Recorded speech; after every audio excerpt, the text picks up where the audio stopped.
Welcome back. I'm Jake Ellenbogen. He is Gary Sheffield Jr. And the Yankees are not in first place. They're tied for first place, losing the tiebreaker because, I don't know, Justin Wilson sucks, man. He's awful. No, I'm kidding. But no, he You talking gave about up. that Varshau Grand Slam? Oh, yeah, the rocket ship he gave up. Yeah, great job by him. Red Sox lost, in case you've been living under a rock, so the Yankees couldn't advance, but they could fall back. They had to win this game. They did 5-3. Gary, I see the title you threw in there. Is this Yankees bullpen hot in time for a World Series run? I think they're getting to that point. Now, of course, we'll see. But I thought tonight, 8 hits tonight. Some of the hits that the White Sox had were, I mean, if you could even call them hits. But look, all that said, I want to give a shout. Aaron Judge is the MVP. Just a reminder. He's getting intentionally walked by a team that has literally lost 1 million games this year. Which I'm sorry. I hate that so much. Tells the story in its own right if you just watch the games. It does. And, it's funny because people will say, well, Cal Raleigh, why isn't he getting walks? Because he bats .248. Why would you walk Cal Raleigh? You could strike him out. I mean, they have the same decision. They can make the same choice. Yeah. He comes up to the plate just as often, and they choose to pitch to him more often. There's a reason for that. More scary offensive player. And I think everyone knows this, right? Aaron Judge, he was pitched to today 3 times. He had 2 hits. The other 2 times they said, go to first base. This isn't worth it. That's the MVP. So, yes. But we'll digress. Our last episode, we just... Oh, yeah. We beat the dead horse on this. Yeah, we won't go into that too far. But, how about Stanton today? Say what you will. Okay, yeah, maybe Ryan McMahon gloves that, and he's an out there, and he doesn't drive home 3 to win the game. But you know what? Stanton hit that ball hard, man. I'm not. He did. I'm Ryan not McMahon, holding anything. I think we could probably bring A-Rod out of retirement. He would have had that. Yeah, it was not a good play. And again, we're huge fans of Alex on this show. But man, he quite literally, they call it an Olay. That was an Olay at third. And between Taylor and center field letting that ball drop, and I shouldn't say letting, but he didn't make the attempt to catch it on a ball in front of him. And then we've had some fortune here. And the good news is that we now play Baltimore. Baltimore in the final series of the year. They're throwing some arms that really have had our number. And these are going to be the most team. You can't lose to this team. They dressed up as minions today. Did you see that? What, they hopped up? Did they show up to they showed up to the field as minions? No. It wasn't like anything like the Savannah Bananas level. But no, they literally went on the plane to New York dressed as minions. Yankees it's where we are today as a society. It's where we are. But I understand that these are tough matchups. When it comes to pitching, you've got a first year, a rookie pitching in one of these games. It's a factor. But it's still the Orioles. Okay? Baltimore is not a good baseball team. I know since they fired their manager, they've been playing 500 ball. Michael Kay talked about that today. I don't care what they've done. It's Baltimore. Look at their roster. Look at their team. You're better than them. You should be better than them. And I can't exactly say that I'm expecting a sweep. You have got to, at the very least, win this series and put all the pressure on Toronto because they're playing a Tampa team. They don't play well. And I've seen it in the comment section. I am reading them. People are saying, I don't trust Tampa. I think they're going to lay down. Guys, Tampa's not playing with any pressure. It's just house money. We can just ruin the team on the other side. We can ruin their day, play for fun, and there's not anything to fold. Tampa's played them well all year. Now, if they get swept, that would be devastating. But at that point, you would have to tip your cap to Toronto because if we did the same thing and we swept Baltimore and won this division, we would want the credit to be on us, not to be on Baltimore for what they've done. So Baltimore, what they do, I would honestly say whoever wins this division now is going to have to earn it. Yeah. No, I agree. And I think, we were talking, and I wasn't entirely sure that Bayo was going to beat Bieber, but when I heard bullpen game, I really expected the Red Sox to win today. And I'll just say this. All it does is make it so the Yankees essentially have to win out. If you think the Rays aren't going to at least win one of these games, you haven't been paying attention when these teams face each other. So I think the Rays steal at least one of these games. I think the Yankees can win out. It's going to be difficult, but I think they can do it. But I do want to touch on the runners in scoring position. It is becoming a little concerning. 2 for 13 today. It's like, yeah, on one hand, that's great. You had 13 opportunities with guys in scoring position. That means you're setting the table well, but you're not finishing. 2 for 13 against a bad White Sox team. It's not really acceptable, Gary. Yeah. Did you see the movie 300? Yes. Yeah, I thought one of my favorite actors, actually, Gerard Butler. He's great. Yeah, he's awesome. He's awesome in everything. Law-Abiding Citizen, I don't know if any of you guys have seen that movie, but 300. I was sitting here thinking this movie was about, him leading 300 men into battle. It actually was about the Yankees leaving guys in scoring position. What were we doing tonight? Bases loaded early in this game really was going to establish the whole game. And we didn't come through. Giancarlo's a huge strikeout early in this game. Now, thankfully, he eventually came through with some hard contact to third base and drove in, cleared the bases. But you can't have that happen. Now, to their defense, I've been mentioning each of the past 3 days how efficient this Yankees offense has been, whether they score a lot of runs or not. When they get guys in scoring position, they've found ways to score them. This was more of what we saw in June. We don't need that. Now, they won the game. They get all the credit. They deserve it. But that right there, 2 for 13, we need to flush that. And in this Baltimore series, if you're going to go out there and take 2 or 3 or even sweep them, and I would agree with you, I really want to sweep, you can't have any of these performances. Baltimore will beat you in that instant. Yeah, they were 7 for 32 in the series. And, I mean, if you want to just take the last 2 games alone, they were 4 for 23. So, yeah, that has to be better. Baltimore will actually beat you if you don't put up a better fight. Baltimore has a way better roster than the White Sox, okay? Oh, easily. They're both bad. The White Sox have 100 losses, right? Like, Baltimore has a team that people expected to be good. Maybe not you and I, but there were people out there that were expecting Baltimore to be a good baseball team this year. I expected 85 wins, I would say. Yeah, I didn't expect them to be, like, good. I mean, is 85 good? It's not great. I think it's but like it's average, over 500. right? It's over 500. Maybe a little bit above average. Right. They lose Corbin Burns, and we're like, okay, clearly they're going to take a step back. A couple of their players took steps back, right? Their MVP candidate didn't play the way he normally has played. But obviously, in hindsight, we can look at it and be like, oh, yeah, it turns out they suck. Well, I mean, we can see that. But at the beginning of the season, we thought Baltimore was going to be fine. We did. So, I don't know, guys. They're essentially what I think you're getting at here, Jake, is that they're talented enough where you have to go take it. They're not just going to – we're not going to see ground balls hit the shortstop where the dude thinks he's invisible and just ran to third base, did nothing. Volpe flips the ball over to third base, and they run themselves out of an inning. Baltimore's not going to do that, okay? They're just not. That's something that the Yankees obviously took advantage of today, and credit to them. When people make mistakes, when teams make mistakes, you've got to capitalize on it, and we did. Don't expect those type of mistakes in this next series. Baltimore wants to play spoiler. They just do. You have to go take it. So I'm curious to see, most importantly, what Cam Schlittler does in this series, because that is a rookie still. Regardless of what he is, who he is, and how he goes about his business, Jake, that's a lot of pressure. These are playoff games now.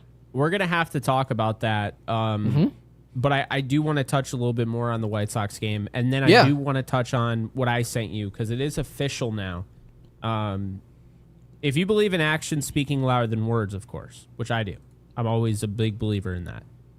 The Yankees reconfigured the rotation entirely. Will Warren was supposed to pitch on Thursday, Rodon Friday, right? Yep. They said, no, Warren is going to pitch Friday, Rodon's going to pitch Thursday, and oh, by the way, Cam Schlittler, who was going to pitch Sunday, is now pitching Saturday, which puts him in line to start Game 3 of a winner-take-all wild card game. Yes. They just told us, without telling us, that he is the Game 3 starter. But before we get into that, Gary, I want to give a shout-out to Austin Wells. I thought he had a really good game today. I thought he was good behind the plate. I thought he was good at the dish.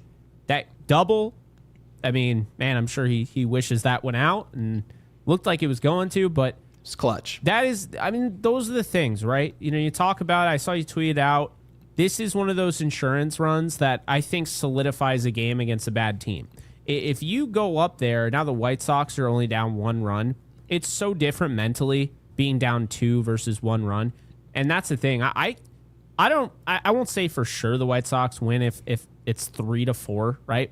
But that extra run in the 7th inning, it's just enough padding there with the way the bullpen has been pitching. You feel good about it. You know, I feel like everybody can kind of feed off that. Because the last time the Yankees scored was the 5th inning. Stanton had the double. It scored, Rice, Judge, and Bellinger. But I thought that was huge. When Austin Wells hit that, I was like, okay, they're going to win this game. I didn't know for sure. But when Austin Wells hit that, I was like, this game's over.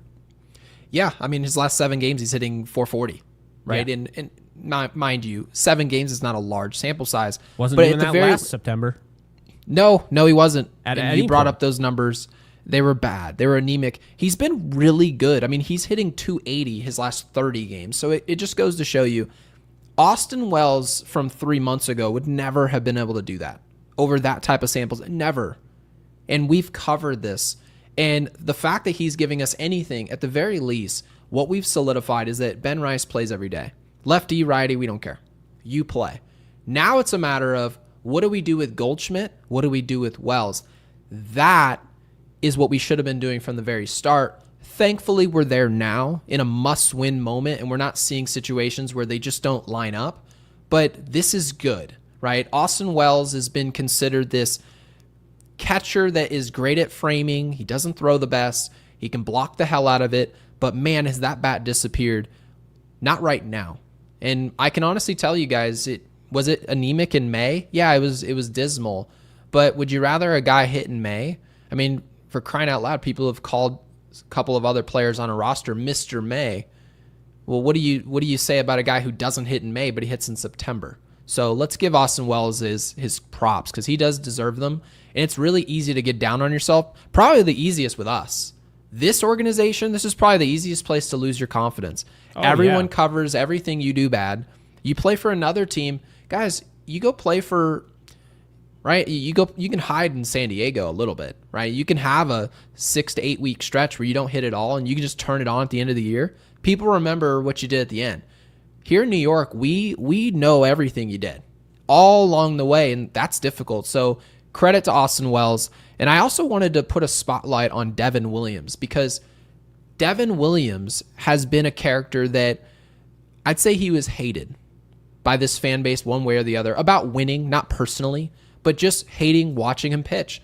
And I think the takeaway was that this guy needs to be pitching in low leverage, nothing important.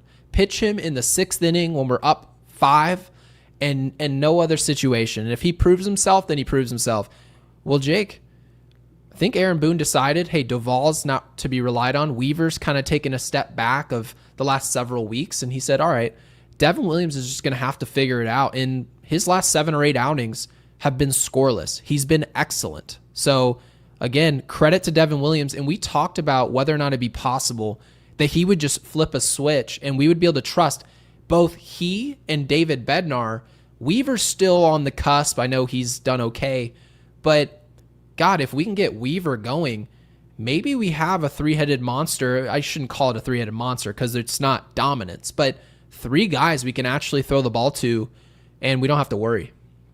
Yeah, no, I agree. And, right now, I think the bullpen looks really good. I think the bottom of the order is getting, going a little bit. I mean, you talked about Wells. Volpe didn't have a great day today, but, he's gotten going. And obviously Caballero, really it's just Ryan McMahon, but he had a hit today, so to say that. But, no, I mean, Jazz got going. I know he went 0 for 4 today, but he's been hitting well, more 70% Jazz that we've seen.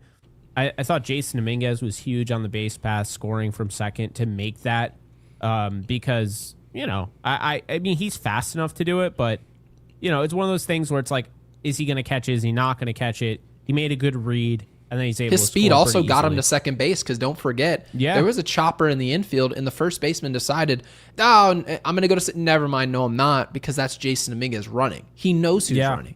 So his speed just existing at all changed the game. It was the right choice at the time. Yeah. It's just more personnel, and thankfully he was the one running. Yeah, and Ben Rice didn't have a hit today, but I liked his at-bats today. I really thought he was going to, when he got that 3-2 count, he doesn't look overmatched against lefties. I know we sound like broken records because you and I are like the only people that bring that up, but he doesn't look overmatched. I've seen overmatched when you have that matchup. He's not overmatched. I don't believe so. Bellinger had 2 walks today, clutch hit. Judge had 2 walks today, 2 hits, and then Grisham, of course. So, yeah, Grisham has 34 home runs. That came across my screen. I've watched all 34 of them, and even I still can't believe we're talking about Trent Grisham having 34 home runs. Pretty crazy. What did you want to discuss anything about Rodon? I mean, I didn't think it was that big of a deal. You don't want him to go crazy in this game. I agreed with taking him out, 82 pitches.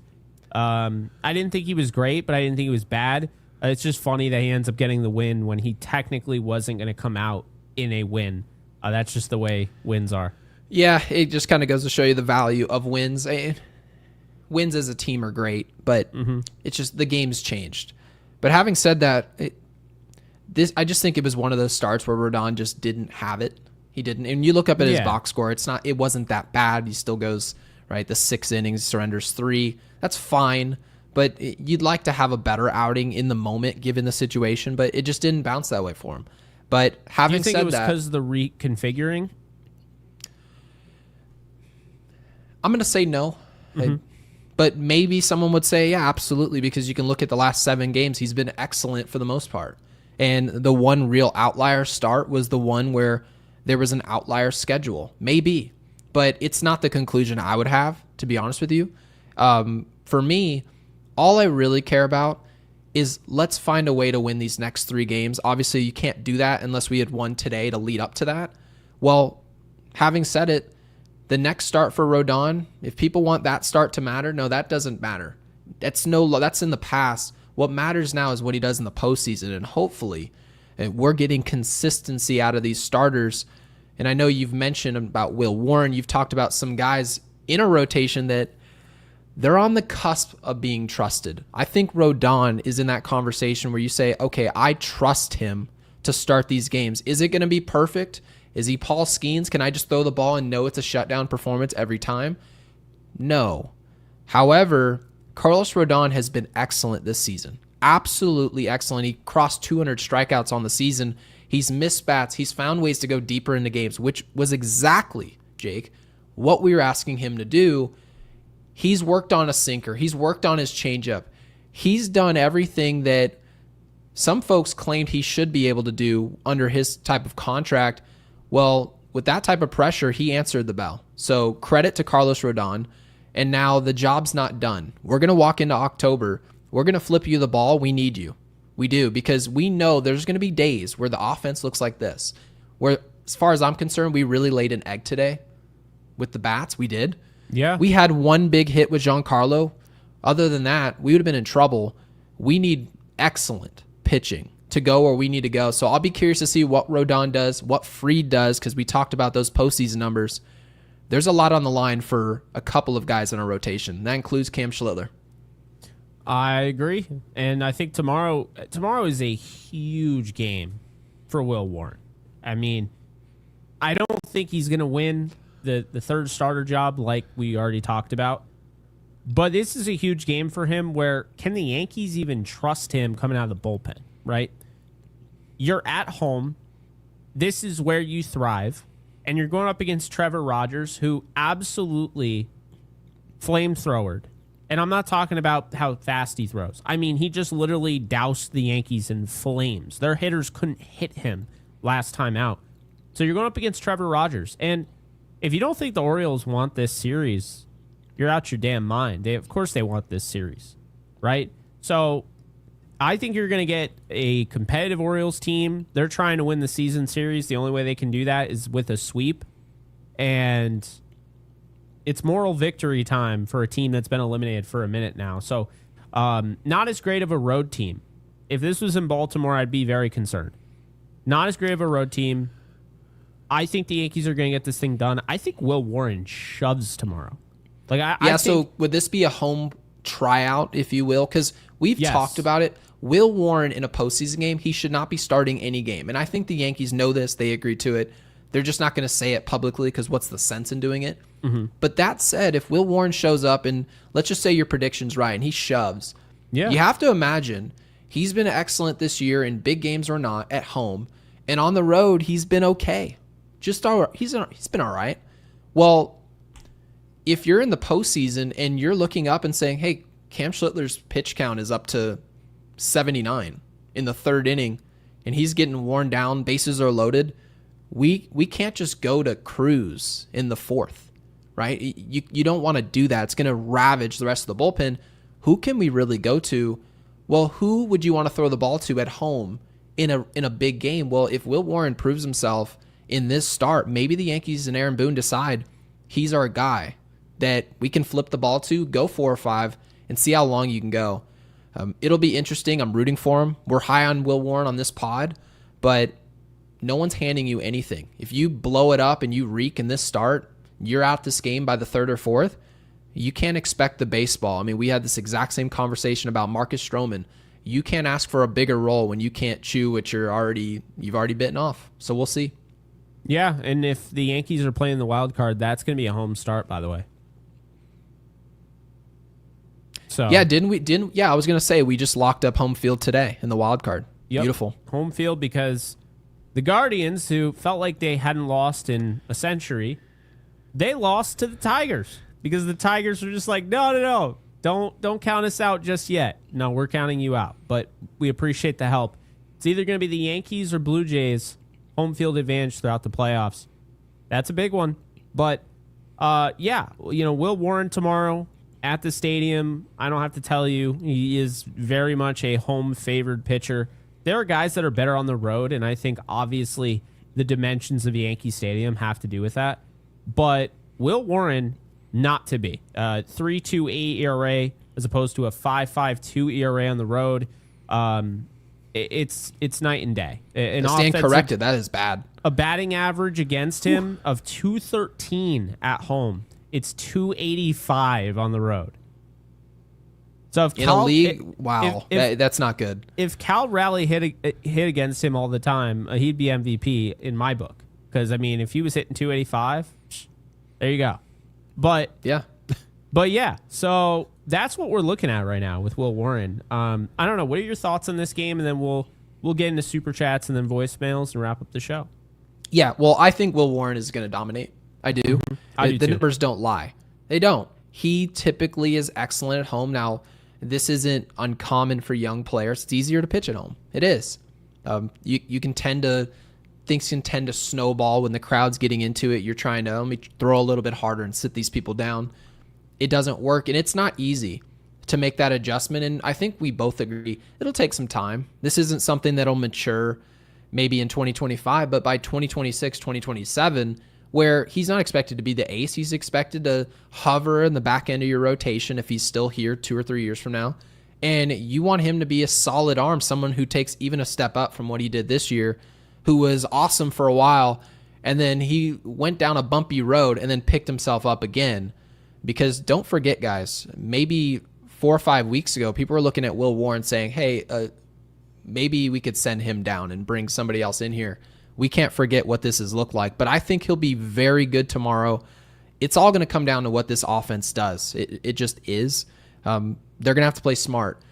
Anthony Volpe is playing good defense. I'm going to assume we see Caballero tomorrow. I am too. Yeah. I'm making that assumption.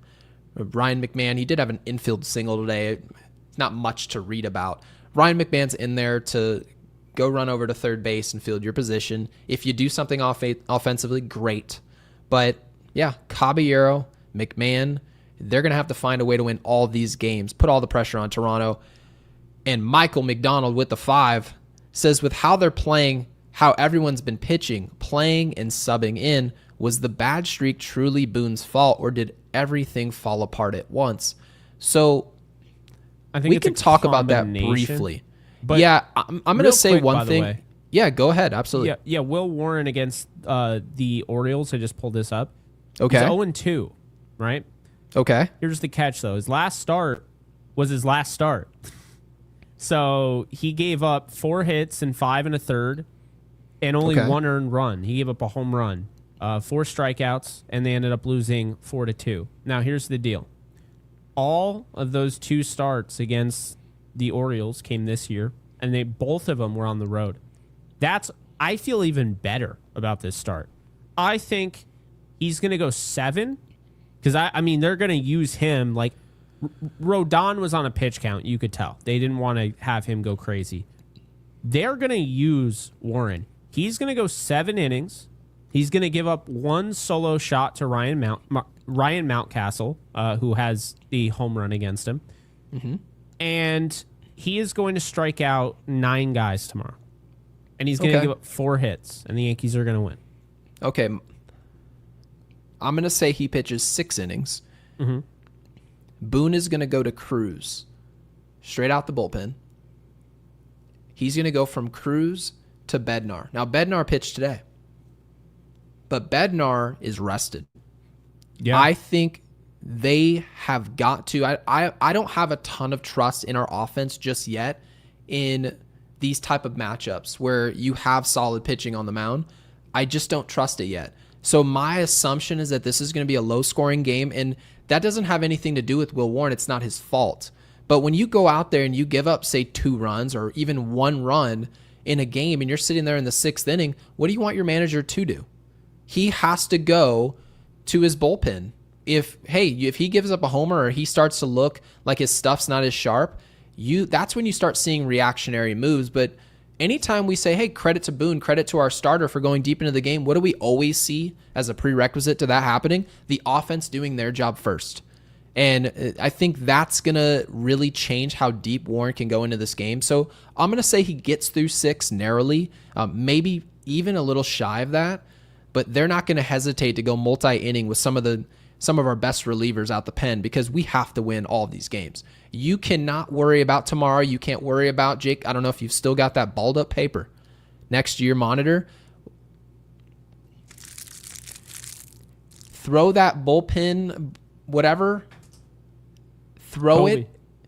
Yeah, throw that thing in the trash can. And I promise you Aaron Boone sees it the same way because you cannot worry about, what about the last 2 games of the series? What about them? Because if Bednar has to pitch in order for you to even win game 1, that's what you have to live with, and you have to figure out what happens next when it gets here. So that's going to be my prediction on Will Warren. I think he's going to be great, but shorter leash just because of the nature of the game. But Michael, we really appreciate the super. Yeah, really appreciate it, Michael. And then Mark, it looked like he had a super before we went live, so shout out to Mark. StreamYard's finally showing it. They never do. Mark, thank you for the 2. Lefty tomorrow, but Rice better catch, better stats with Will. Interesting. What are your thoughts on this, especially with the way Wells has been hitting? I personally couldn't care less about how a pitcher throws with one catcher as opposed to the next. I don't care. Mm-hmm. I think that's a lot of excuse making. We heard the same with Kyle Higashioka and Garrett Cole, and I was like, to hell with that. Garrett Cole can pitch with whoever's catching. I was one of those guys, but go on. Yeah, but I'm just like, are you guys kidding me? And then, lo and behold, Garrett Cole pitched to somebody else, and he was even better. It didn't matter at all. So can you have a preference? Absolutely. You can have a preference. There's nothing wrong with that. But would I put someone in a do-or-die game strictly because Warren is better with another catcher? No.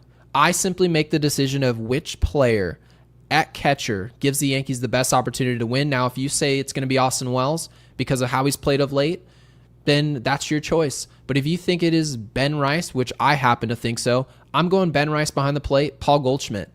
Paul Goldschmidt at first base, and I'm sticking with that. I'm not trying to reinvent the wheel. I'm not looking at the last 7 games. I'm looking at the totality of what's happened this year. I think, personally, that's the choice.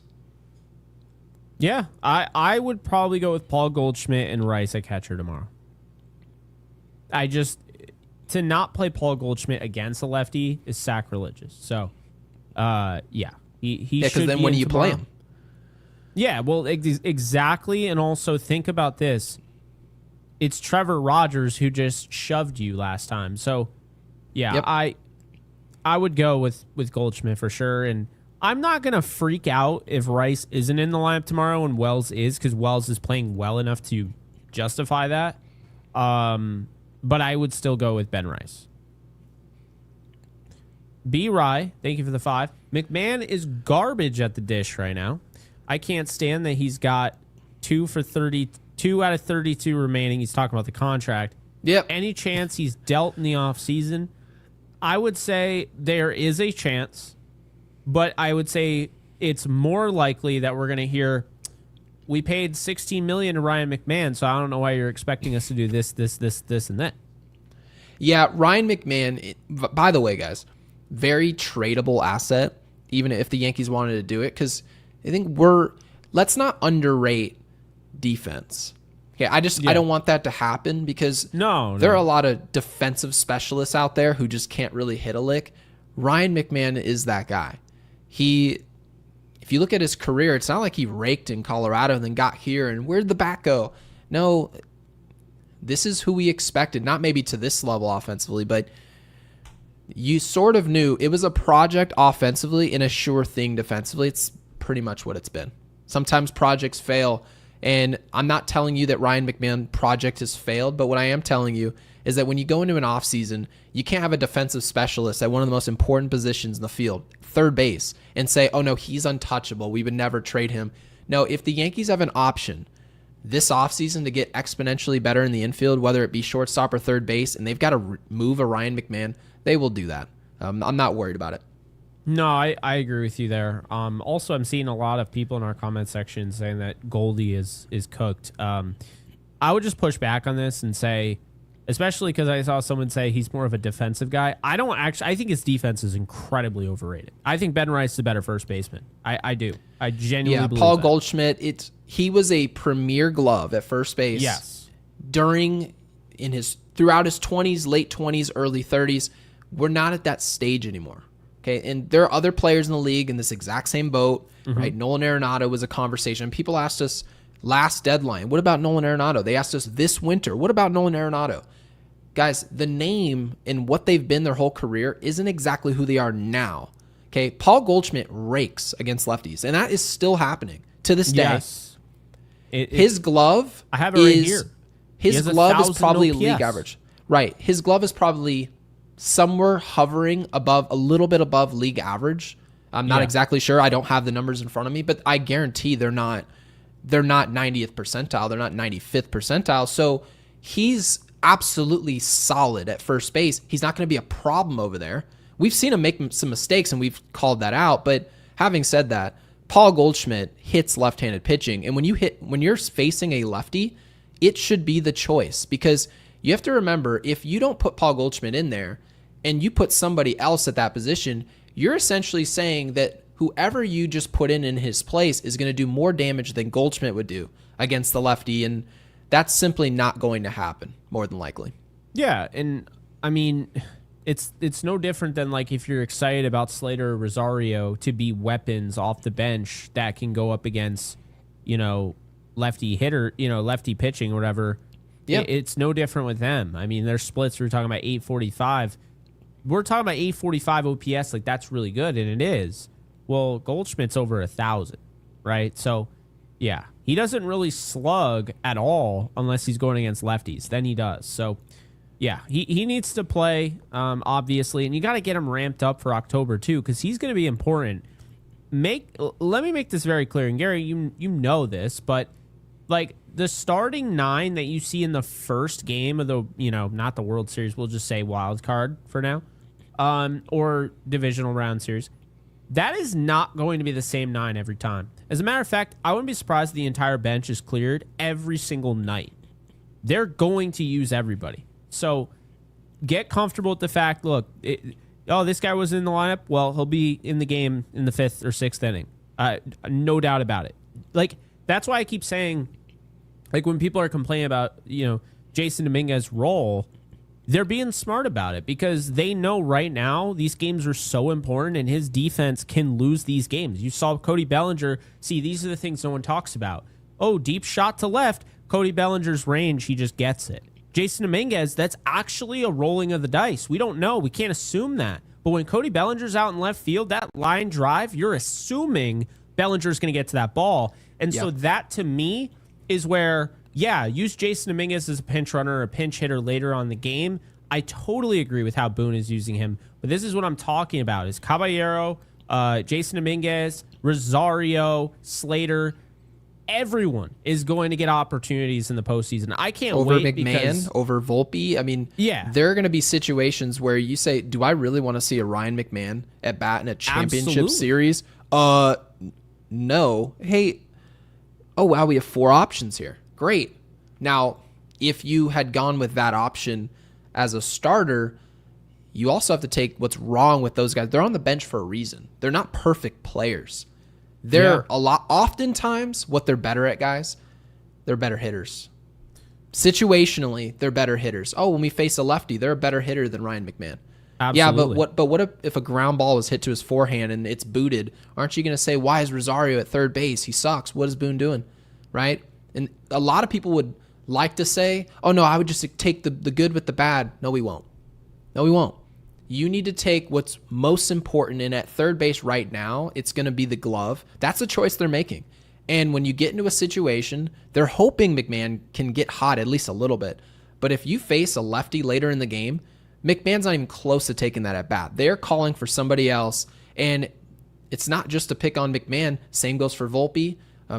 Probably not for Jazz, but at first base, if you see maybe Ben Rice has probably earned it, but maybe you have a Paul Goldschmidt at first as a starter, he's coming right out that game, guys. Right out of the game against right-handed pitching for somebody else, maybe a Rosario, who knows.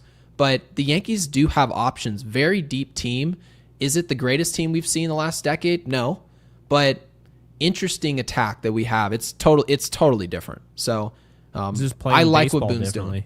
They're playing very different. So not sure how it's going to work out. I don't know if it's going to materialize into anything. But let's start by winning the division, and maybe it could, right? Yeah, and by the way, tomorrow, they have a chance to tie last year's record. So, yeah, I have a hard time of kind of quantifying whether or not if you won 95 games, if you were just better than the previous year of 94, because there's so many factors, right? How good your division was. I agree. My bad. They had 94 last year. I literally predicted 94 on the dot. They have a What chance are they at now?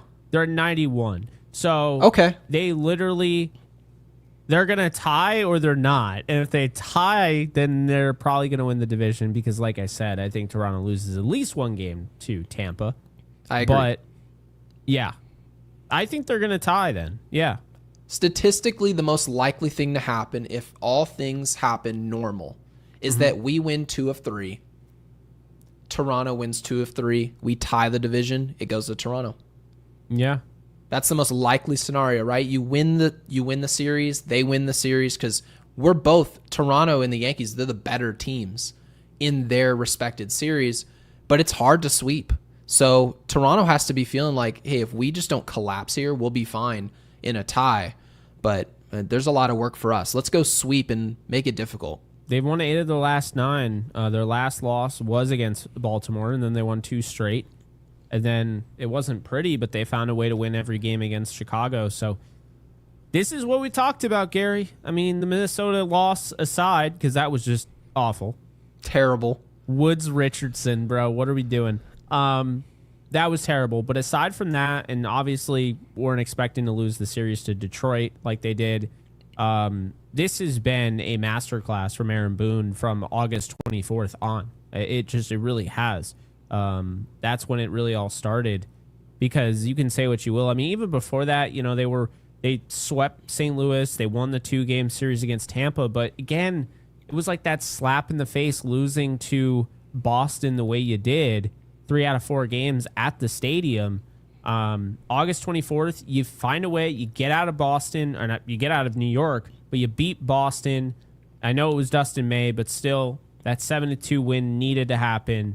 Then they win a bunch of those games. They do well in the gauntlet. They win the Washington series. They win the Chicago series. They win the Houston. They win Toronto. They lose to Detroit, but they bounce back and they beat Boston. They beat Minnesota. They just beat Baltimore. They just beat Chicago. And now you're talking about them going for, I mean, how many series in a row is that? 1, 2, 3, 4. And, if you just eliminated Detroit, 5, 6, 7, 8. We've given away a lot of games this season. It's true. And technically speaking, well, so what? So did Toronto, right? That they'd feel the same way. They feel like they've given away 15 games. Oh, I should have won that game. That's just the nature of this game, right? You lose games you shouldn't. There's a reason that winning 100 games in a season is difficult to do. And we'd probably be hovering in that range if maybe Devin Williams was his normal self this year, the whole year. We maybe do it then. Maybe if we weren't the worst team in baseball in June and July, we're not having this conversation right now, but it is what happened. So that's what we cover.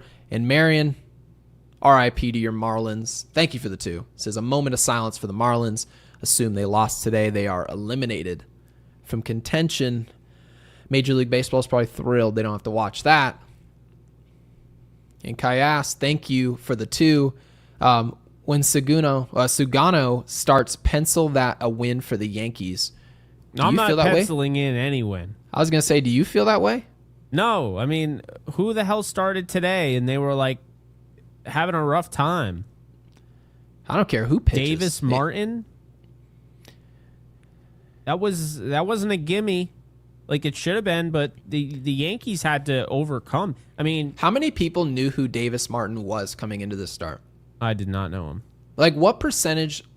Now, mind you, our audience is more detail oriented. Like obviously, they're listening to an hour-long, mostly 2-hour-long podcast, more detail oriented. The average fan doesn't do this. They don't. What percentage of fans, Yankees fans, that watched the game today on Yes Network knew who was starting the game for Baltimore? Yeah, I don't know. I think Sugano's pretty good, and he's given the Yankees fits before. I know the last time they hit him, but he's not bad.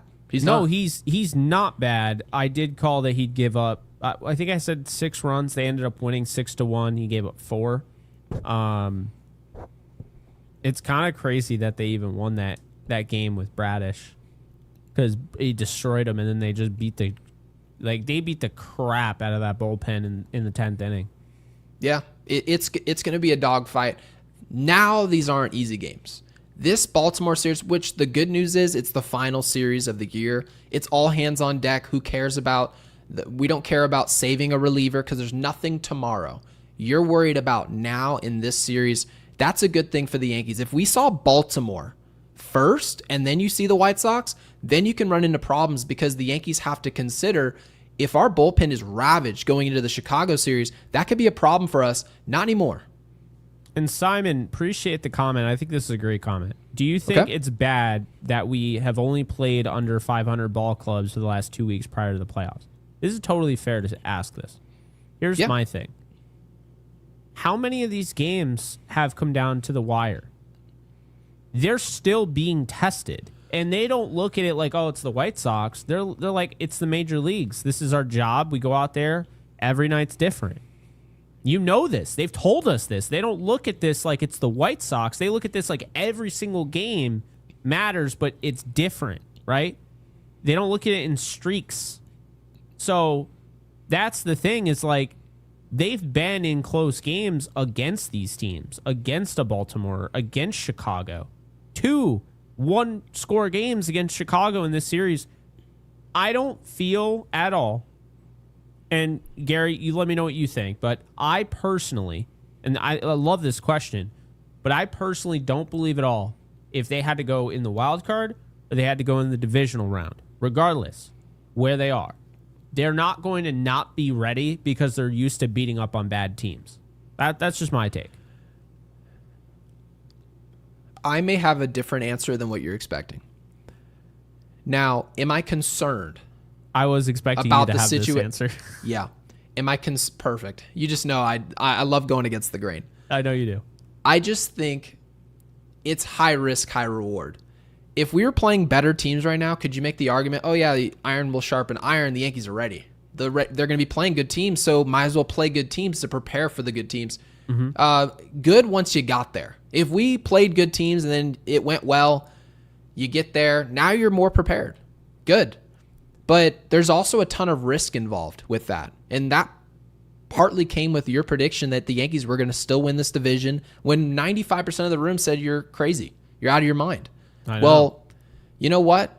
If we were playing a better schedule, a much tougher schedule for the last, week and a half, we're probably not in this scenario. We're more than likely 3.5 games back of the division, 3 games back, and we're comfortably just sitting in a wild card, probably on the road.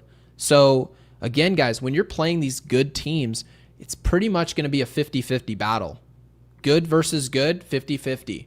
So is it better by the time you get to the postseason? Yes, that'll be my answer. But I'm not worried about it. I'm more concerned with getting that bye going into the division series.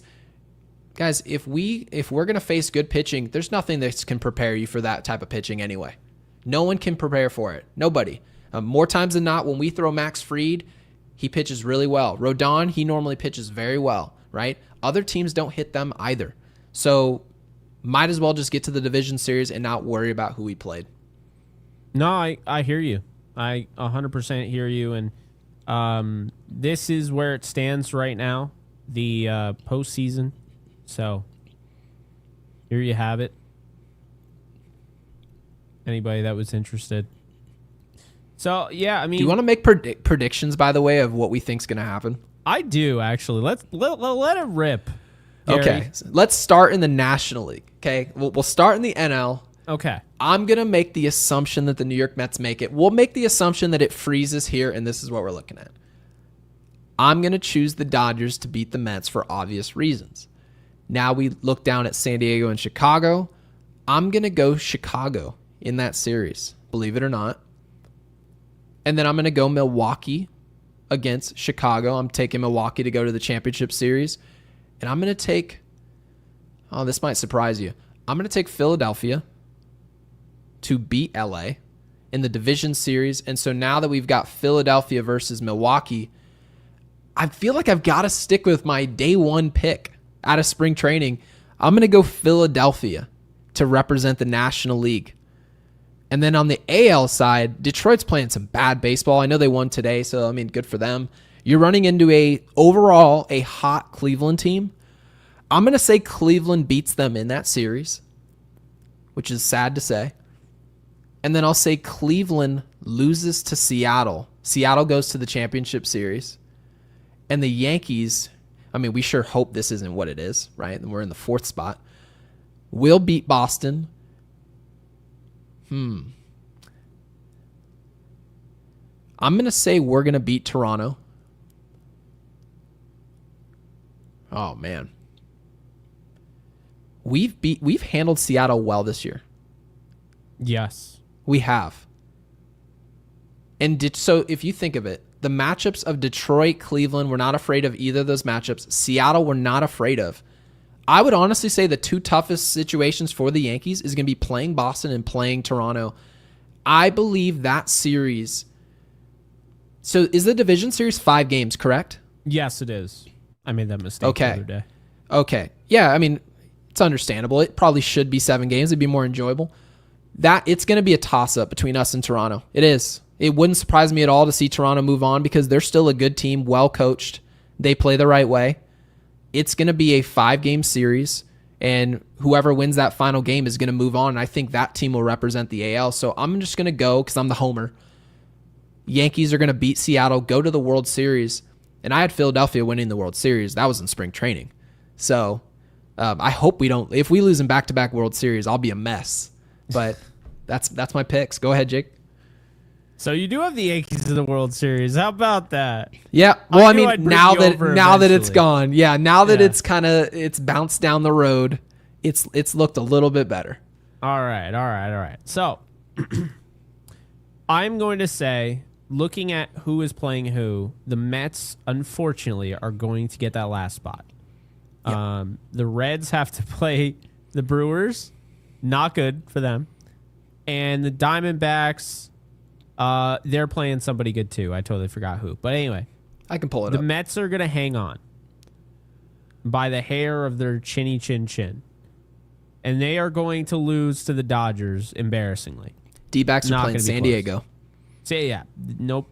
So, so the Dodgers will move on to the ALCS or the NLCS. Okay. And I'm going to take the Cubs to beat the Padres. Move on to the NLCS. And I'm going to take Philadelphia over LA. Oh, that hurt. That hurt, man. Why the hell did I have to say that? Anyway. So the Phillies, or excuse me, the NLDS.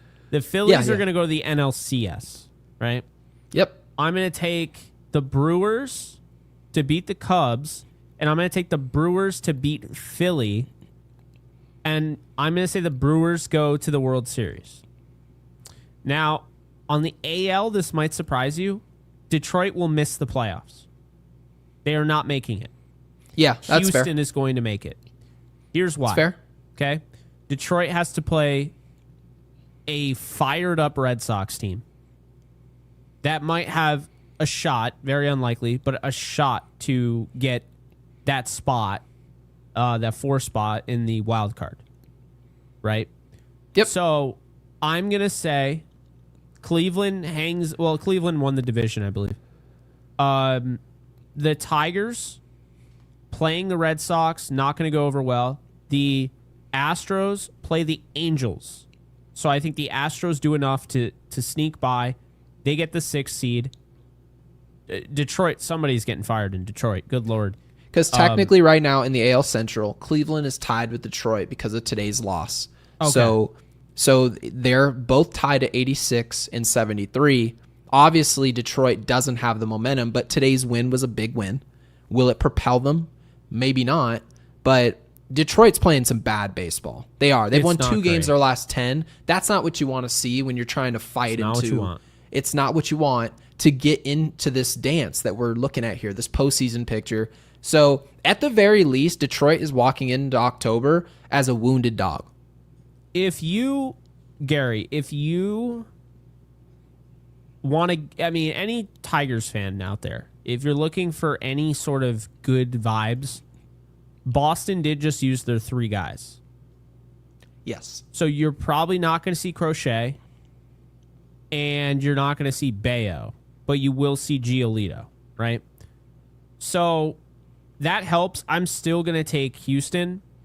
I'm going to say that the Guardians beat Houston. I think they're too hot right now. And I'm not really that high on Houston either. I'm putting them in because they're playing the Angels. I feel like a lot of people are down on Houston. And I think a lot of it has to do with their starting pitching. That their starting pitching has really not answered the bell. They're the brand name that everyone associates, like, oh, yeah, they're top notch. And then you haven't noticed their fall off. It's just like they just kind of get called that, oh, they're Houston. Well, yeah, Houston's fallen off a little bit.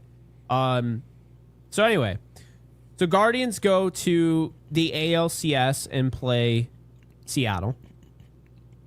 Oh, the division series? The ALDS. Good, I keep doing that. The Yankees win the AL East. Okay.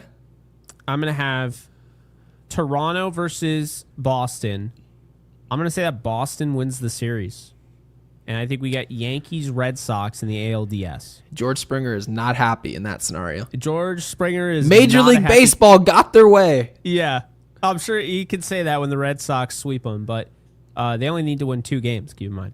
So I just don't think they're going to be able to beat Crochet and Bayo back-to-back. Well, the Red Sox have a major upper hand in any wild card scenario. That's the one issue, guys, that you have to consider. You have to. If you play Detroit, and mind you, this is us saying Detroit is a wounded dog. Mm-hmm. If you run into Tarek Skubal or Crochet, you're in trouble. In the wild card, you're in trouble. Yes. Detroit in a 7-game series or even a 5-game series, I think once you've lengthened out the rotation, do I think it's a bad rotation? Absolutely not.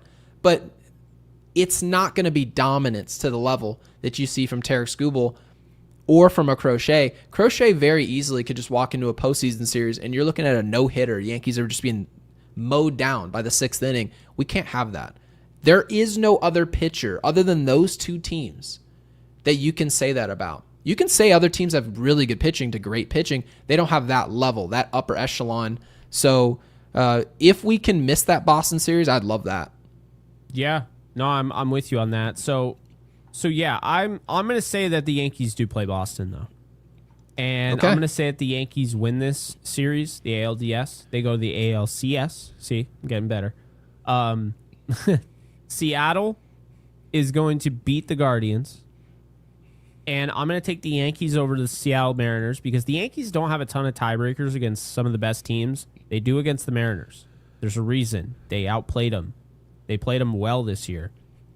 I think the actual MVP will beat probably the MVP because I think Cal Raleigh's going to win. So it is Yankees, Brewers, just like we started off the season. And I'm going to say that the Brewers win the World Series. Okay. That's going to feel a lot like the Arizona-Texas series because... No, because you have the Yankees. You got to have at least one of the top brand names. At least one brand name's in there. Major League Baseball won't be happy to see Milwaukee in there. And I know people like to say, oh, no, it's the best team all year. No, people still root for the Shields. It doesn't change. This isn't... Yeah. I don't know what other league that they're talking about. Maybe the NBA where people root for individual players. No. This is a scenario where if the Yankees... Ideally, if it was Yankees-Phillies... electric ratings. Yankees-Dodgers, electric. Yankees-Mets, electric. Honestly, as long as it is Yankees, anybody, I think you actually have an argument, Jake, by the way, little off topic here, that any Yankees World Series matchup in the NL, the worst rated game easily would be against the Brewers. Yeah. Cubs-Yankees, Padres-Yankees, Dodgers-Yankees, Phillies-Yankees, Mets-Yankees. Which series of the other possible series would have worse ratings than that series against the literal best team in baseball? That's a sad thing. But hey, this is I mean the Golden State Warriors, right? They had to get to a point where they became so good that you had to put them in the same realm as the Lakers and, the Celtics. And now it's like, oh, the Golden State Warriors again. That's what the Brewers have to do. You have to force yourself in there. Unfortunately, with baseball, it's a little different. Like, see, we talked about this before. I don't care what anyone says. The NFL is such a spectacle that anybody can be in the Super Bowl, and you'll just be like, yeah, I'm watching. Oh, yeah, the Houston Texans could be representing in the Super Bowl, and I'd be like, great, who's bringing the queso? I'm there for the game. I mean, awesome. It could literally be Browns, Panthers, and no one is going to care because it's the Super Bowl. I don't know. We stand corrected. I think maybe if the Arizona Cardinals were there, everyone would just That's agree. Not true. They'd just be like... Kurt Warner, remember? No, of course I remember. That was a good Super Bowl. No. It was a great Super Bowl. I just don't know if anyone wants to watch this year's Cardinals team. If you punted them to the Super Bowl, you're right though. The game would be highly rated. What? All right, you're right. Virtual. I'm giving the Browns way too much credit. Nobody would watch that. No, I'm kidding. People would still watch Browns Panthers. I don't care what anyone says. Panthers were in the Super Bowl against the Broncos, and people were obsessed. Panthers also won 15 games. But here's the deal. The point being is that baseball doesn't have the viewership of an NFL. So it is frustrating as it is because it's like the Brewers are the best team in the league, and I think the Phillies are the second best team in the league. That means we're guaranteed to get at least the third best team in the league representing the AL. Right? They're not going to be one of the two best. And then it also means that, like, if the Brewers make it, it's not going to be that watched. But it's actually great baseball. And I think if people gave it a chance, they'd be like, wow, this is exactly how to play the sport. This is exactly, you know. I mean, to some degree, but you can also argue, I mean, look at the top of the AL. I don't think any of those teams are draws. If Detroit, Seattle, now Seattle has a good fan base. There's nothing wrong with it.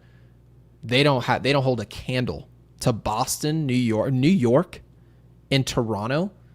The bottom of this AL bracket here is, I would assume this is what Rob Manfred's hoping for. You are. And you look in the National League, there's a lot of storyline, a lot of major markets over there. The Mets, Dodgers, Phillies, San Diego, Philadelphia. It's really the Brew Crew that they don't have some monstrous fan base behind them. And they have fans, and we can't act like this isn't the Marlins. Well, and the difference is, like, the Super Bowl, for instance, the people that don't care, they're always going to root for the underdog. And they'll actually watch while they're rooting. It's also because we're probably addicted to gambling. So I think everyone... That too, you know. But when it comes to the underdog in baseball, we have this conversation all the time. I feel like we've had this a zillion times.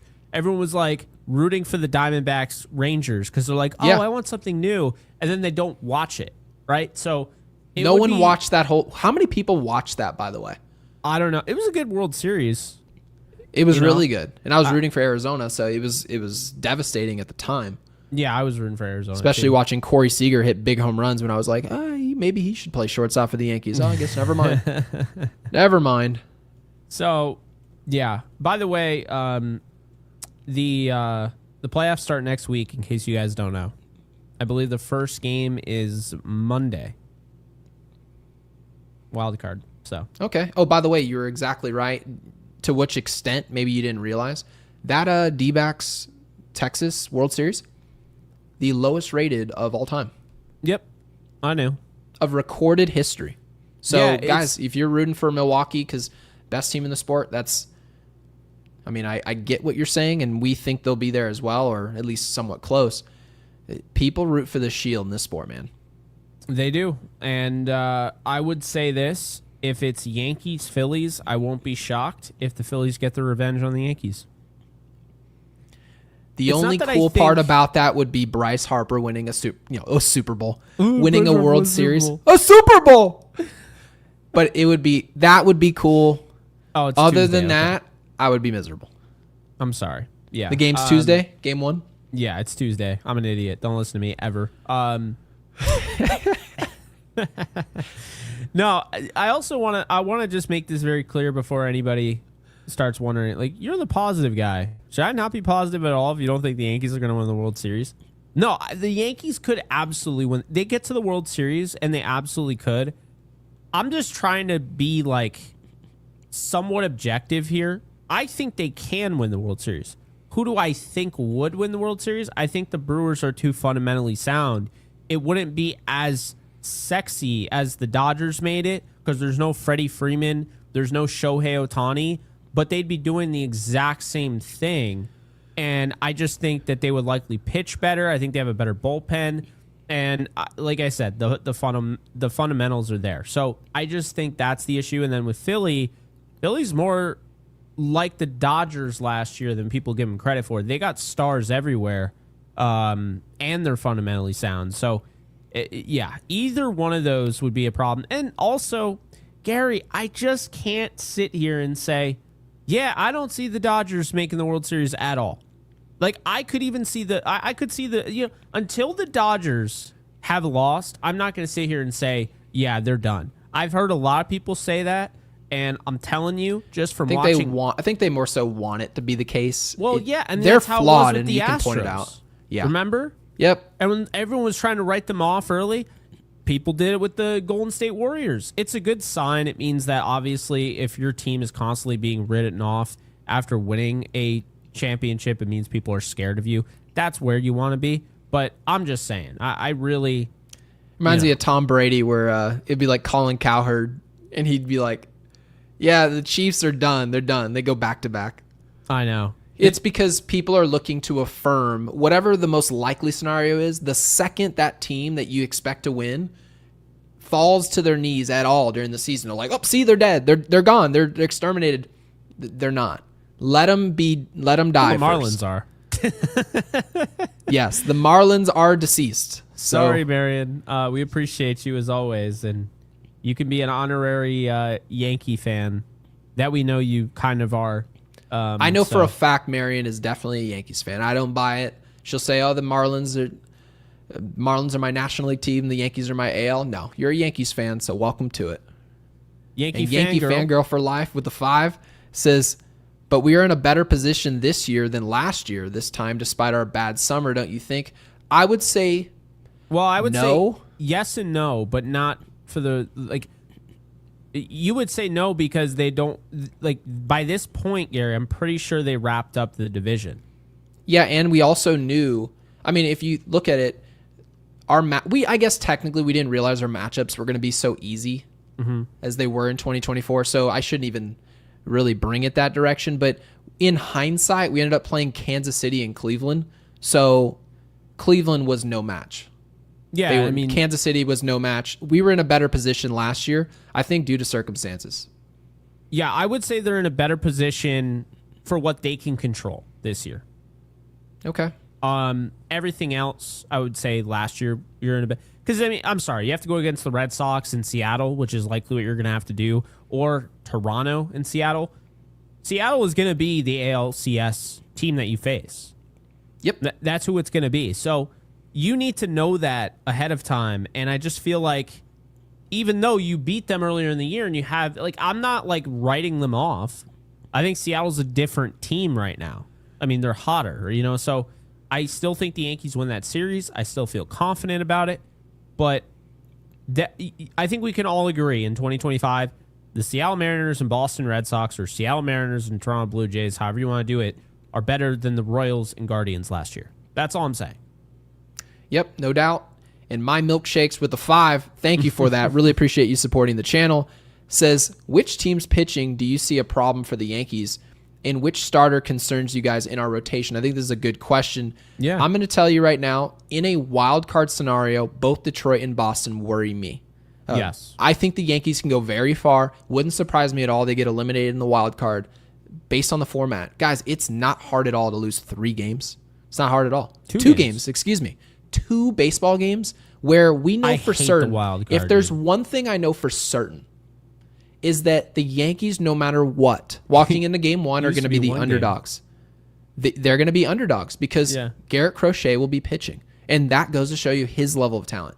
When Tarek Skubal, if it was possible, and we could say, hey, guarantee that matchup, the Tigers should be, favored in that game. So I don't want to see that. So those 2 players worry me. Other than that, I don't think anybody. But as far as our rotation, I'm going to tell you this. What does concern me is, I shouldn't call it a concern. It's probably the wrong word choice. More so Max Fried, actually, believe it or not. And it's not a concern. It's just not a red flag. It's more of... He hasn't done it in October. Yeah, it's more of just something has been left unchecked. Just the box is still empty, and you need to go check that off. He's been awesome this year. We've covered... We haven't missed a show in any of his starts. And Max Fried has been really good. I couldn't imagine where we'd be if we didn't spend the $200+ million to get him here. And I didn't expect him to be here in the first place. But now that he is here, he didn't pitch well for Atlanta in October. Now, this isn't Atlanta. This is a new situation. This is a new pitcher. It's 2025 Max Fried. This could be the first time that he dominates in a postseason scenario. But I still need to see that. I've seen Rodon do it at that next level. I need to see Fried do it because keep in mind, guys, he's pitching game 1. So we'll see what he does. Yeah, no, absolutely. Wanted to bring up Toronto's point here. I love this because we were just chatting about this. You guys see Soto with 30+ stolen bases this season. How does that even happen? Gary, you have the floor. So I genuinely believe that Juan Soto is a good base runner. But having said that, I think the stolen base numbers this year have gotten out of control, and it's really started to skew itself towards guys who are just smarter base runners. Now, if by rule you're only allowed to pick over twice to the bases, and if you pick over a third time, you have to pick off the runner and record an out, or it's an automatic balk. It's heavily impacting the stolen base numbers, guys. It is. If you've already picked off twice, you're not picking off again and risking to have to pick them off. Nobody's making that decision. So what happens? You can just take off to the bases. And I just think in general, where the game's gone, we're focusing more on framing, right? Less on throwing and all the other characteristics, blocking. It's more about catcher framing. And with the pickoffs and the new rules, I think a lot is happening right now as far as base running. Guys are having 30-30 seasons left and right. Left and right. I believe Jose Ramirez just did it. Jazz Chisholm's done it. Juan Soto. How many people thought Juan Soto would steal 20 bags this year, let alone 30? And guys, Francisco Lindor, I don't know if he's 30-30, but he stole 30 bases. I can't say it's out of hand because stealing and just seeing more action is good for the game. I like where it's headed. Yeah. But yeah, I think that happens due to the rules, at least somewhat. And also some of it, you just have to give credit to Juan Soto for running the bases hard. Yeah, and I guess some people could look at it as like, well, isn't me setting you up where now you can't throw a pickoff move no different than me working it to 3-2, and now I know you have to throw one in the zone? You know what I mean? Yeah. So, I mean, it's kind of, maybe the pickoff is a little too harsh with 2, but at the same time, I don't think so, because I don't want to sit there and like watch guys. I hate pickoffs. I can't stand them. It slows the game down. I hate him. So personally, I don't think we really needed that rule. That really wasn't what was slowing it down. What was slowing it down is like watching Pedro Baez for the Dodgers of the last few years. He's obviously not there anymore, but they throw him the ball and he's let me rub the ball, let me spit, let me grab my glove and do this, let me take my hat off, and we don't need to see all this. Remember how often guys used to do the whole? It was Nomar Garciaparra, Mark McGwire, but it was because David Ortiz. It took forever. You would pan over to the other camera, and the pitcher's sitting there like, yep. And everything is, I have to do it. It's my routine. It's my routine. Well, it's your routine because you're allowed to do it. We weren't slowing the game down to 5 hours because Randy Johnson's picking over to first base 14 times a game. The game was slow because everyone was just kind of standing around. Now, mind you, I didn't mind because I grew up around the game in that way. But if you're trying to speed up the game, and there are ways for the game to change and evolve, and I'm not going to put any emphasis to change it back now, but I don't want to stand around and watch some dude pick his nutsack for 40 seconds before he gets back in the I don't care about that. Get in the batter's box, and maybe if you just force people to throw a pitch at a certain amount of time, maybe the pickoffs. Maybe you give them one more pick. Who knows? But guys are stealing like crazy. It's all over the place. Yeah. I mean, it's good for baseball to have, actual, instead of stationary, you have an actual offense that's willing. Yankee fangirl for life, about my question, how about in terms of our team itself? So that's what I was trying to answer, kind of all the elements of your question. Mm-hmm. So I think in terms of the team itself, it's exactly what I said. For the things that the Yankees can control, which is their team, they are better than they were last year at this point in time. I firmly believe that. I think if this team played last year's team, I think they would win a 7-game series in, I'd say they win in 5. I think they're a better team.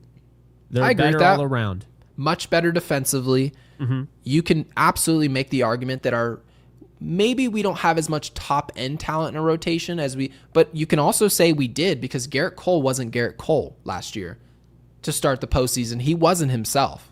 He was really managing his health, and he was just somewhere in between a good pitcher and where Garrett Cole normally is. So I would say this team, 2025's team, would beat last year's team. So we are in a better position as far as our team goes. So that's a great question. Yeah, no, I love it. And by the way, Yankee Fangirl for Life actually was at the game today. We love that. Awesome. Yeah, very cool. You see the Nimrod in the comment section? No. It's always funny. Anyway, we got, let's see.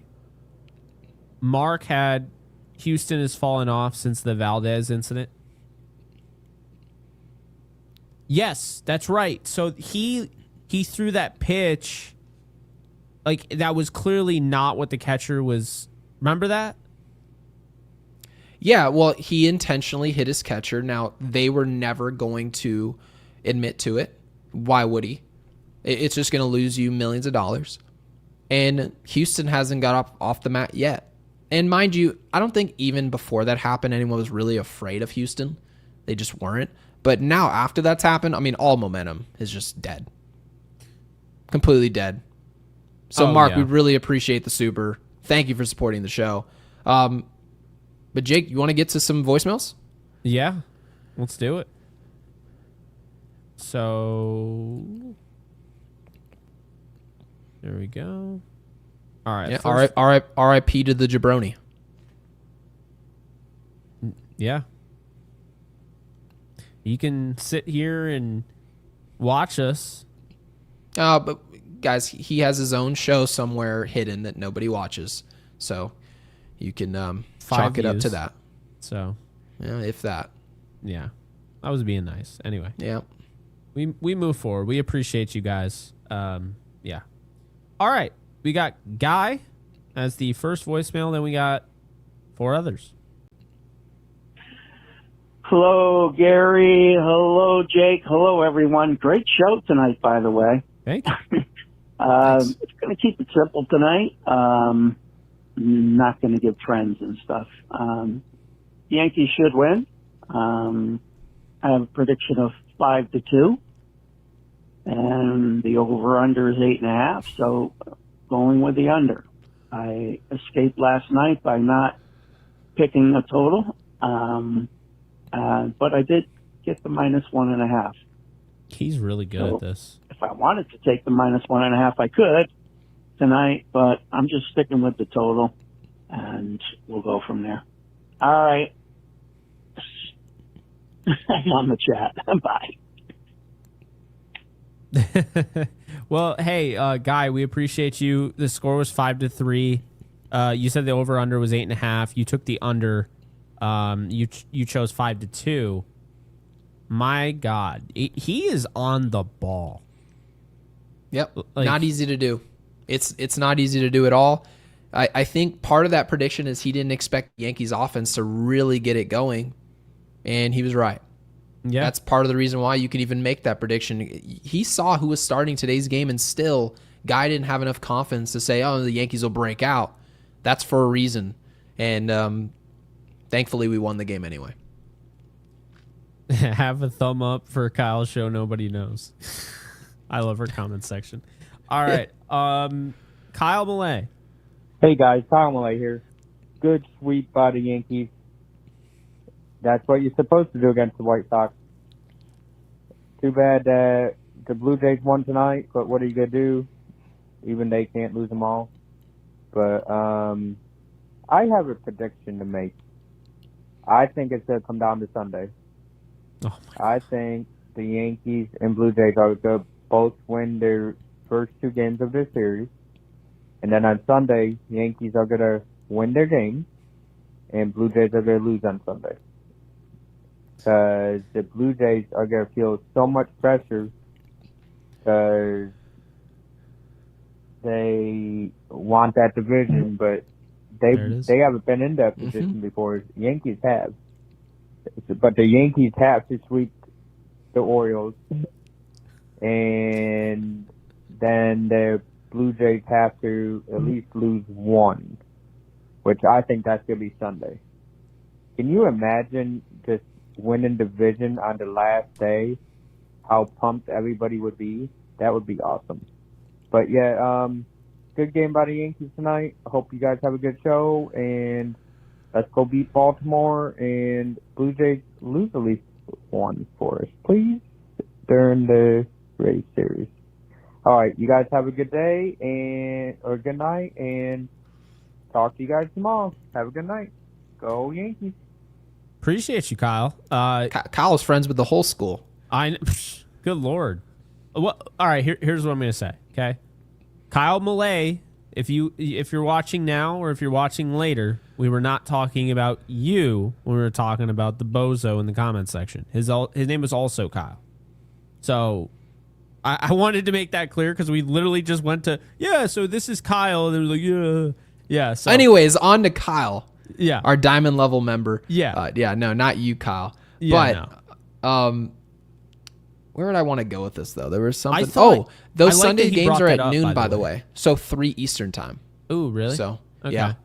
I like that At least he they're not brought at that 10. up because, Gary, I think that's a point that we can talk about real quick. What's up? That is very true. If the Yankees continue to win and the Blue Jays continue to win, all the pressure's on the Blue Jays. The Yankees, nothing's changed. I never took the lead, right? I'm hoping. I'm just hoping. I'm taking care of I'm controlling what I can control. The Yankees win the next 2 games. It does not matter what happens. The Blue Jays are going to be under immense pressure their last game of the year. That was a great point Kyle made. Yeah, and if Toronto does win 3 of 3, then you can't sit here as the Yankees and be like, we didn't hold up our end of the bargain. You did. Yeah. You did. You absolutely did. Could you complain about what happened in the middle of the year? Absolutely. But I can tell you guys right now, if I said, hey, these games against Baltimore at home, tough pitching matchups. Hey, they've got a couple guys pitching in this series that have had the Yankees number. They're going to win all of these games. And the Yankees still don't win the division. Tip your cap to Toronto. That's where the pressure resides. So the Yankees, as far as I'm concerned, the one area I thought it was interesting, I wanted to look at the schedule and see what was going on Sunday's final game. Both Toronto and the Yankees, they both play at noon. So that is at 3 p.m. Eastern time. So teams are going to be scoreboard watching. And I can tell you right now, if the Yankees take a lead in game 3, perhaps that's enough pressure to burst a pipe in Toronto at home. That'll be fun. We'll see what happens. Yeah, because that first game in the Orioles series, that's at 7:05 tomorrow. Mm-hmm. And Blue Jays Rays is at 7:07.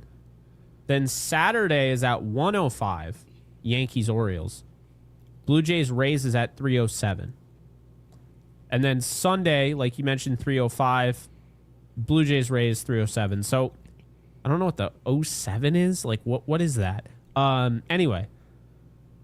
That becomes really interesting because we're going to find out. we could know who's going to win this AL East, I mean, by Saturday. By Saturday night, Gary, if Tampa wins the next 2 and the Yankees win, what? They just need to win 1 at that point? Well, go Tampa. Yeah, I mean, absolutely. Hey, Tampa, we let you have a ballpark to play in this year. Least they could do. Do us a solid. Yep. It is the least they could do. So, anyway, we move on to Mark. What? Nothing. I'm reading comments. Okay. I shouldn't, but it's Hey different. guys, another great win. I'm just calling because I wanted to discuss something real quick. I don't know if we got into it in recent or past episodes. I don't think we did, but Devin Williams, obviously his last stretch, he's been great.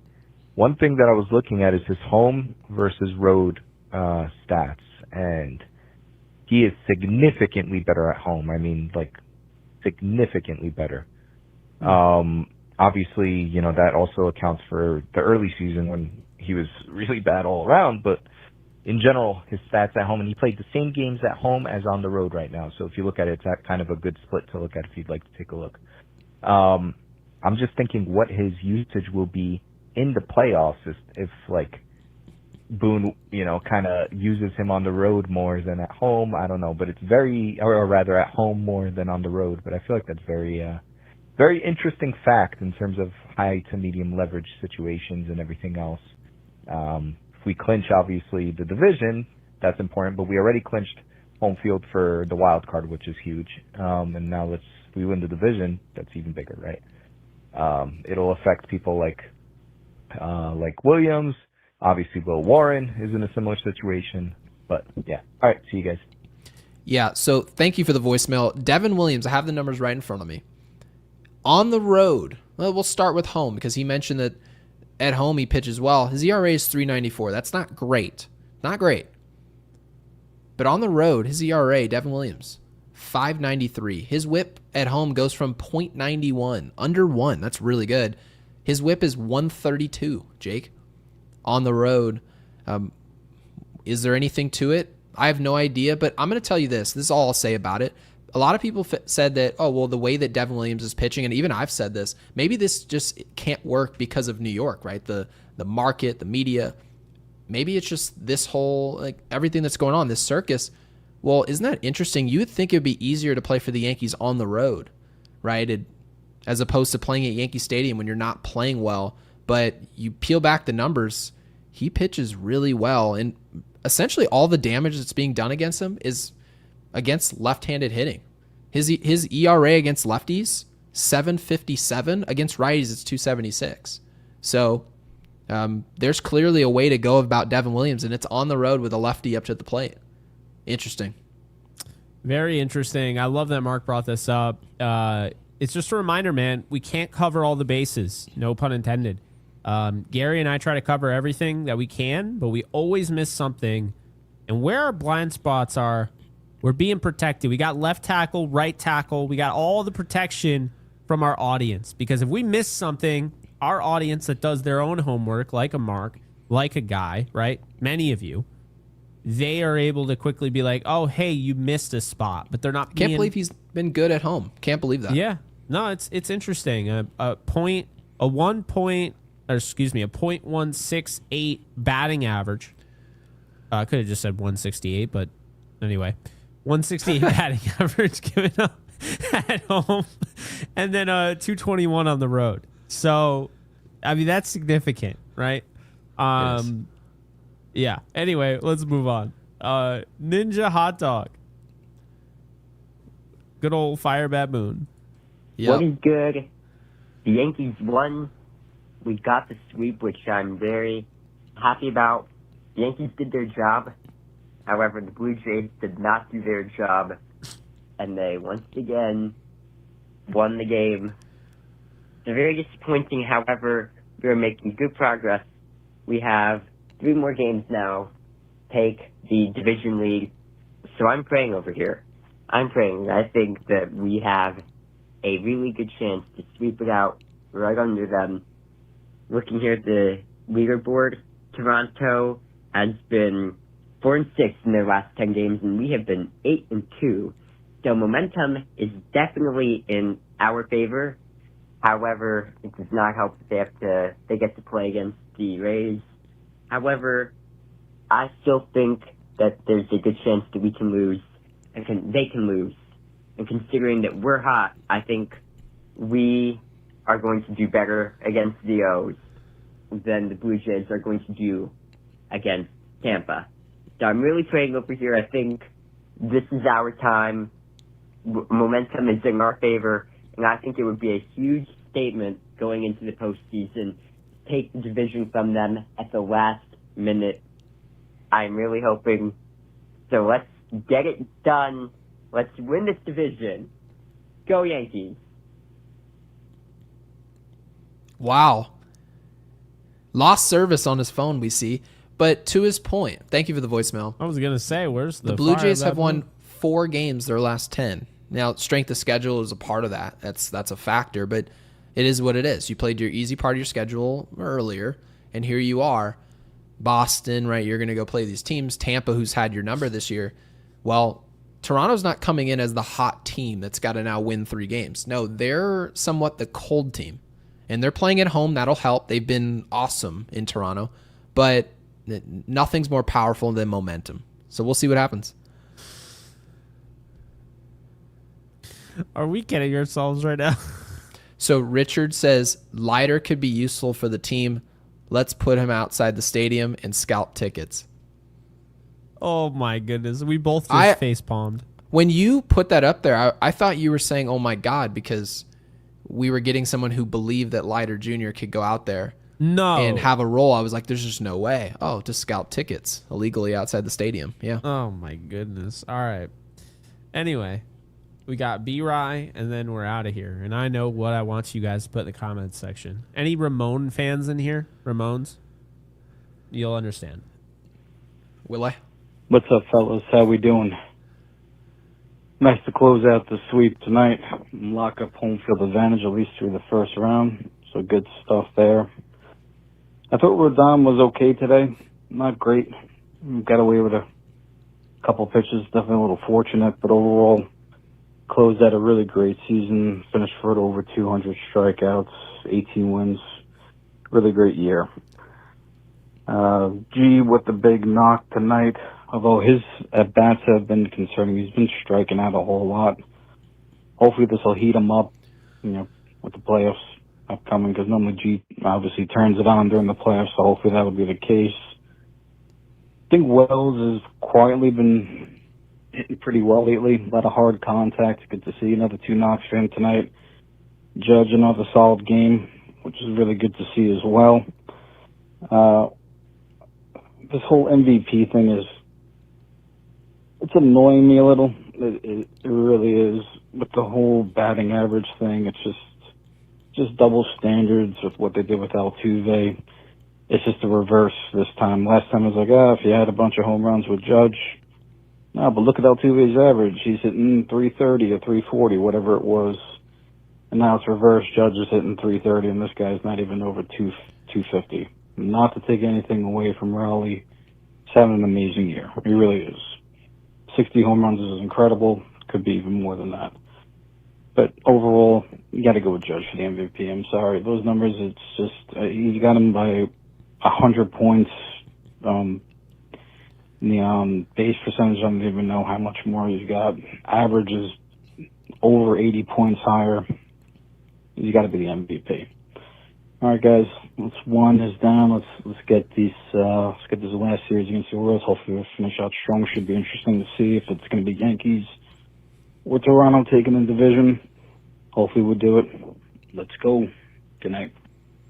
Appreciate you, B-Ry. I agree. That year he's talking about is 2017 Jose Altuve. He hit 346. He had over 200 hits. It was a great season. It wasn't as good of a season as Aaron Judge. No. And also, Aaron Judge didn't know what pitches were coming. That's also a factor. Now, they didn't know that in hindsight, but those numbers of that season, he drove in, I know he let off, so that's a factor, but he had 81 ribbies. That wasn't a better season than Aaron Judge, cheating or not. So we can nullify the cheating, but come on. So let's do the right thing. It should be a numbers conversation. And yeah, if you want to make the argument, you put up some insane numbers, but you played for the Angels, so we won't give you the MVP. Would I disagree? Yes.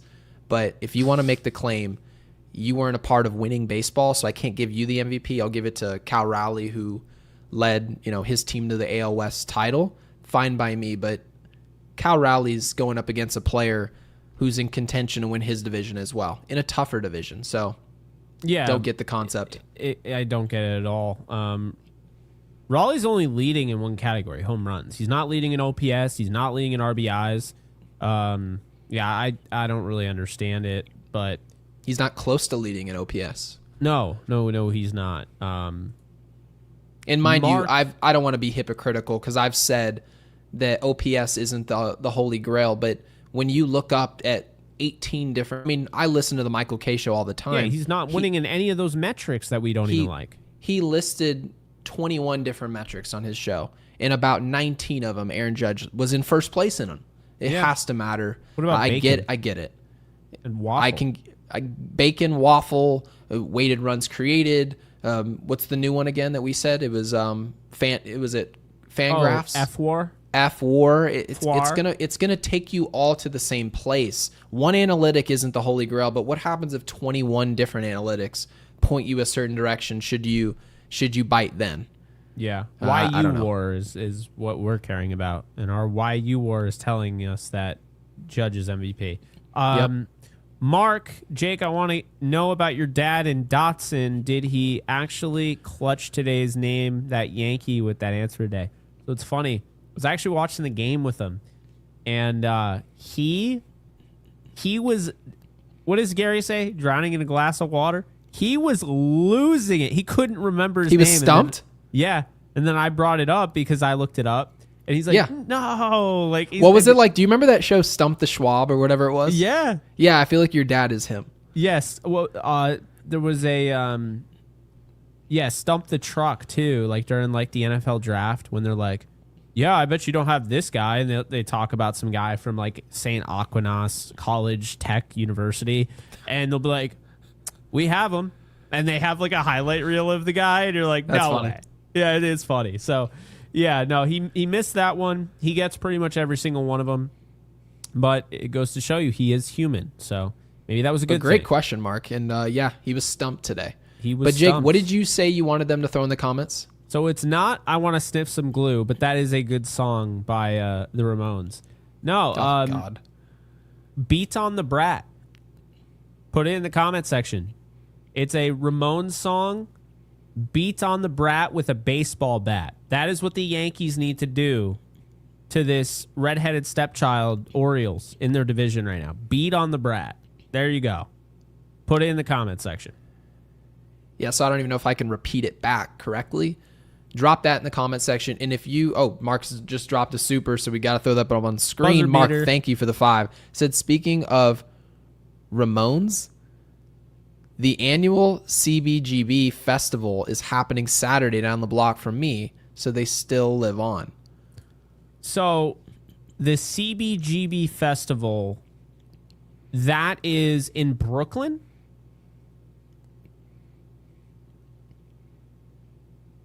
It's like a blues. It's like, it's got all sorts of. All types of use cases, but for the most part, they're going to be there, apparently. It's cool. Okay. Appreciate Well, you, yeah. Mark. So, again, I've already forgotten what they said they were supposed to throw in there. Now, I want you to repeat this, Gary. Beat on the what? Beat on the brat. Beat on the brat. Drop that in the comment section. And if you listen to an hour and 36 minutes of our podcast and have not subscribed to rejoin us later, please be sure to do that and hit the bell icon to be notified when we go live so you can show up early and be here when we start. We would love that. And make sure you guys like this video. Yes. Beat on the brat with a baseball bat. Oh, yeah. Oh my God, hit the button. That's so bad.